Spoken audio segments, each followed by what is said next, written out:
Hey everybody, not Poolside Chat number 5. Happy Sunday. We are still in Mind Gym by Gary Mack. We are on Know Your Numbers. In a close game, I check my pulse. I know if it gets over 100, it's going to affect my thinking. Phil Jackson. Mentally, I try to stay at a medium level. Not too high, not too low. Todd Zeal. So, the author talks about in graduate school how he learned this psychological concept called the performance curve. So the horizontal line represents stress and arousal. The vertical line represents performance and productivity.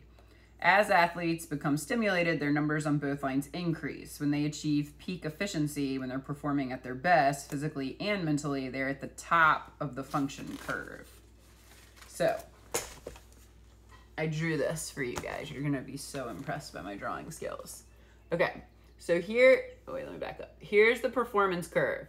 So on the right side, on the vertical line, I wrote crap, okay, and yes sir. So the bottom, you're not swimming well. The middle, you're swimming okay. And the top, it's great. All right, and then on the bottom, I wrote just chilling, pumped, freaking out. So you can be a little under where you need to be. You can be right there. You're excited to swim, and then you can be over what you need to be. So the idea is when you are pumped, you will be in the high performance area, right? So too calm, freaking out, both are going to take you to where you don't want to be. Not a super complicated concept, but I just want to understand, you guys to understand what they mean by knowing your numbers. Okay, sorry, I lost my page. So, everyone has an optimal number that corresponds with peak performance. So you need to know your numbers. Imagine you are a car. How many RPMs should you be producing so your motor is running smoothly in efficiency? Not going too slowly, not going over the red line. Okay, so these depend on an athlete's temperament, the time and length of the event, and the nature of the task, right? So a 50 freestyler would have different numbers than a mile swimmer, would have different numbers than a 200 butterflyer, because you're talking about very different events and maybe requiring a different temperament to be successful in each. The length and time of the event require a different amount of motivation, arousal before you go, and then the nature of the task. Under stress, some people are cardiac responders. Your heart rate goes up. Some people are skin responders. You start to sweat. Others begin to breathe rapidly. Your stomach might hurt. You feel your neck and back muscles tensing up. These are all physical early warning signs. Mentally, our minds can start racing. A little voice begins whispering negative thoughts. So you need to pay attention to, are you having physical reactions? Are you having mental reactions to what you're getting ready to do? So the author talks about in his first session with a high round draft pick. So we're in baseball here. Whenever the game, we're in hockey here. A high round draft pick in hockey. Whenever the game started, this person would get way too excited. So his passes were too long. He overskated the puck. He lost his composure around the net. So the author asked him, what number are you? And he says, I'm a 9 or a 10 and maybe even an 11 when he's in the game, in the beginning of the game. So he wants to know, what would you be your best at? And he says a 6 or a 7. So then he gets pulled out of the game and benched. And then when the coach puts him back in, he's too low because he's trying to hold it back. So basically they just worked on what can you do before the game to calm down a little bit because you're coming out of the gate too hot. So he listens to slower music. He thinks calmer thoughts. He doesn't get himself really amped up. So for you guys, if you're going out and you're swimming and you're coming to talk to us and we're telling you you're really tense and you're so tight and you can't tell us anything you thought about in the race and your number is like an 11 because you're just so crazy about what you're doing, but you're not swimming well because you're too crazy. So we got to learn to bring that down, but you don't want to be relaxed and not competitive. So you got to find that sweet spot in between. You can't control your performance until you are in control of yourself. What you're thinking, how you're feeling, most importantly, your physiology. Know your numbers and your early warning signs, okay? So homework is to look up the performance curve and figure out what numbers work the best for you based on your temperament, the kind of events you prefer to swim, the nature of the task. And I want you to think about how many of you are over or under when you swim up until now. A lot of you fall into this range. A lot of you come and talk to us and we say, you're too tense, you're almost trying too hard, or the first 25 you were behind by half the length of the pool. So you have to find that middle ground. How do you race but still be in control? Okay. Responsibility psychology. So this is the psychology of being responsible for yourself and the choices you make. My message is simple. Take control of your life. Charles Barkley. In sports, as in life, your future and success depend upon many things, but mostly they depend upon you. You have the responsibility to shape your life.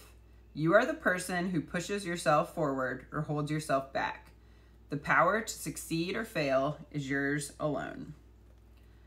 I like what Don Sutton, the Hall of Fame pitcher, said. I think the reason for my success is that I was raised as a member of a sharecropping family in the South, and I had to take responsibility early in life. This is interesting because I've listened to a bunch of YouTube talks recently, and I think it was Ryan Murphy was talking about kind of the same thing. He's a Midwest boy. His parents had high expectations of him taking responsibility, and it carried over into sports.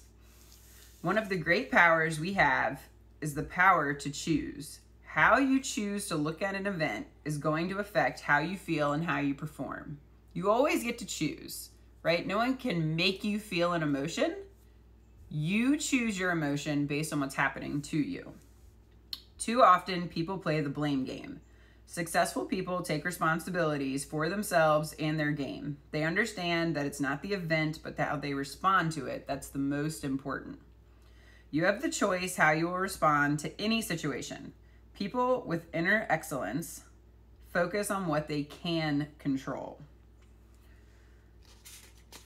I always like to remind players that while they can't control what happens, they can always control how they respond to it. So, summary quote, while you can't always control what happens, you can control how you respond to it. It's not the situation, but how you respond to it that makes the difference. So your homework. Do you have a tendency to blame shift? Really answer that honestly. If so, what do you have a tendency to do it on? Is it on swimming? If you miss an interval, whose fault is it? If you don't come to practice, whose fault is it? If you don't wake up, whose fault is it? If you didn't eat breakfast, whose fault is it?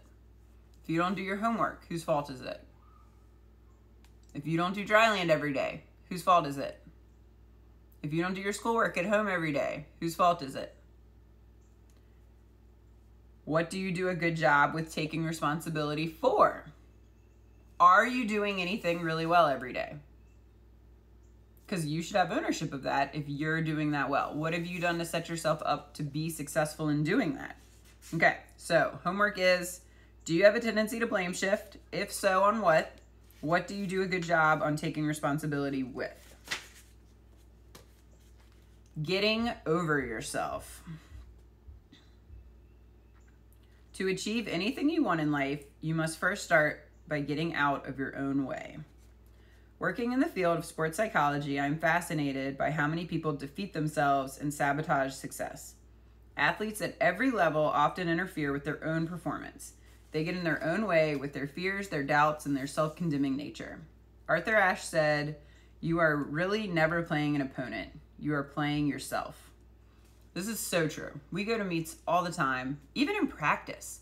You guys get so antsy about who's going in front of who and who's going behind who and who's making what interval and who's in your heat, and if there's someone 2 years older than you in your heat, or if there's someone from another team that you know is fast in your heat, and you just get stressed out about all these variables that really have nothing to do with you. They're not going to affect how you swim in any way. So you're creating obstacles for yourself to get over. And it's not ever about them. It's about you.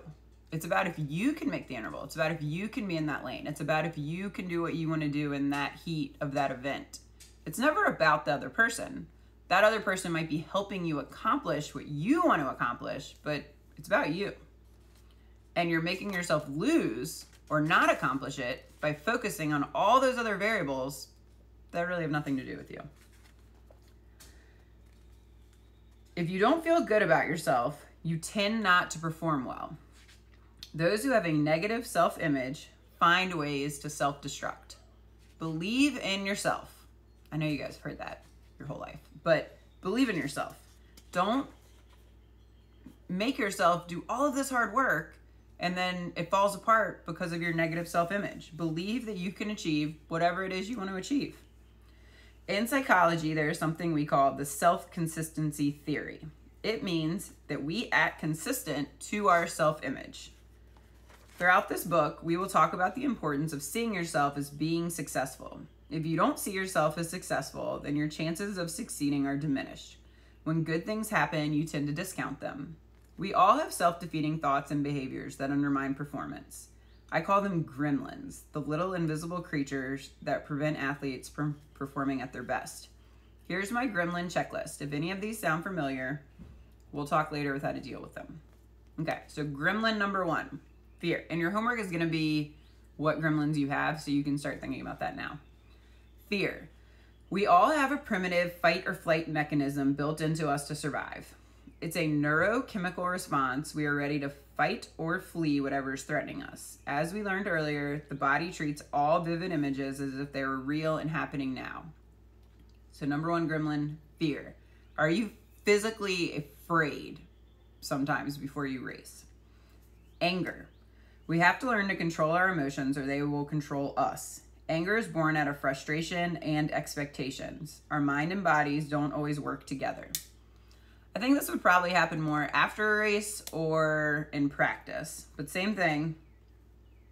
Do you have issues with controlling your anger if something doesn't go your way? Anxiety. This is a generalized feeling of uncertainty or dread, a sense that something bad is going to happen. We all become anxious, but people plagued by this gremlin get anxious about being anxious. Do you find yourself anticipating feeling anxious before you even get to your event? Self-consciousness. Some athletes are afraid of looking bad or embarrassing themselves. They focus on the image of how they look instead of the task at hand. Ozzie Smith said, "Show me a guy who is afraid of looking bad and I can beat him every time." You can't perform well if you're afraid of embarrassing yourself. Perfectionism. Sean Estes was his own worst enemy because he was never satisfied with his performance. Self-critical, negative perfectionists can never do enough. Brene Brown calls it the 10-ton shield. Put it down. Perfectionists often have a very critical, self-condemning voice. I believe perfectionism often comes from conditional parenting. Many parents don't realize the damage they do to their child's self-esteem with their negative comments. Parents, be positive. Stubbornness. Some people are stubborn, unwilling to learn. They're not open to change. They believe the devil they know is better than the devil they don't know. They aren't going to take risks that will help them reach the next level. This is unfortunate because in sports, you must learn how to fail successfully. So this is a big one. We got a lot of stubborn people that don't want to change breathing patterns, the way they do flip turns, where they breathe in their strokes, where their head position is, how they do crossover turns, what their body positions are. Lots of stubbornness. I kind of want to read it again, but I won't. But listen to it again if you think you're stubborn. Lack of motivation. Some athletes simply lack the drive to become the best they can be. You can't buy motivation. You can't obtain it from someone else. Motivation is something nobody else can give you. Joe DiMaggio said, "Others can help motivate you, but basically it must come from you." and it must be a constant desire to do your very best at all times and under any circumstances. There's a really good quote in the Prefontaine movie about this too, where Prefontaine is talking to his coach about not wanting to run anymore, and the coach said, "You can't coach desire." Competitiveness. We are all competitive. We all want to grow and succeed. But I think that early in life, many people become discouraged as a result of a negative experience in sports. So if you have a negative experience, sometimes you develop an attitude that says, what's the point in trying, or become discouraged. So this can be learned helplessness. Others are lazy. They aren't willing to do the work. And many of them had plenty of natural talent, but weren't willing to put in the time and work to reach their full potential. They thought they could get by on talent alone, but later admit to themselves that they couldn't. Distractions. Some athletes lead conflicting lifestyles. They aren't willing to discipline themselves. So what does that look like for you guys? Probably staying up too late, spending more time on Instagram than you do on reading or exercising or schoolwork. Persistence. Remaining optimistic during difficult times isn't easy, but the most successful people are those who look at setbacks as opportunities for comebacks. They are persistent. They refuse to lose. It is important to look at yourself and identify your gremlins. In sports as in life, the first step to success is getting out of your own way. Okay, so homework is, which gremlins do you identify with? Fear, anger, anxiety, self-consciousness, perfectionism, stubbornness, lack of motivation, competitiveness, distractions, persistence. Okay, last chapter, the next level. It's what you learn after you know it all that counts. Earl Weaver. Build your weaknesses until they become your strengths. So the author went to a Japanese professional baseball team for a while, and they introduced him to the concept of Kaizen, which means constant daily learning and improvement. So this chapter is all about what are you doing to make yourself better? And so thinking about thought processes like, what can I learn today? How can I become better tomorrow? Instead of worrying about outcomes, think about the process of learning, growing, and getting better. Learning how to learn takes work. If you ever think you know everything about the game, it will jump up and bite you. He also says, I believe in the parachute principle. The mind is like a parachute. It only works when it's open. Athletes who hope to improve must recognize their strengths and weaknesses. They must work at turning their weaknesses into strengths. So we had a swimmer who constantly was trying to work on his weaknesses. And at SIVA, as a 10 and under, didn't make finals and came back and watched finals to see what the best people were doing. He started working on underwaters from that day on and turned it into one of his absolute strengths. He also used to watch YouTube videos on his own all the time to watch the catch of some swimmers and what they were doing versus what he was doing. So it takes some internal motivation and figuring out what you want to work on to be better. Most people resist making changes. They prefer to stay in a comfort zone. The paradox is that sometimes you have to get worse before you get better. It takes a leap of faith to make changes and work on weaknesses. We tell you this all the time, that for instance, doing LLR returns with 3-3-2 kickouts off the wall might make you slower in the short term, but it will make you faster in the long term. So do you have the patience to be a little bit slower in the short term to be faster in the long term?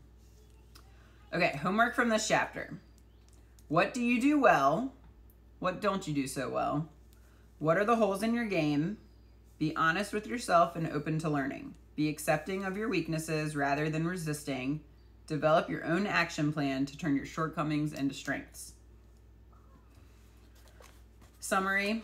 Remember, your mind is like a parachute. It only works when it's open. What did you learn today, and how will it make you better tomorrow? Work on your weaknesses until they become your strengths. So the homework, what do you do well? What don't you do so well? What are the holes in your game? So in swimming, some examples of this would be streamlines, kickouts, effort, self-talk, breathing patterns, technique, focus, motivation, dryland, attendance. All right, so do your homework, and I will see you guys at the Zoom meetings this week, and we're gonna talk about what your gremlins are, what your answers are to all these things. All right, have a good day.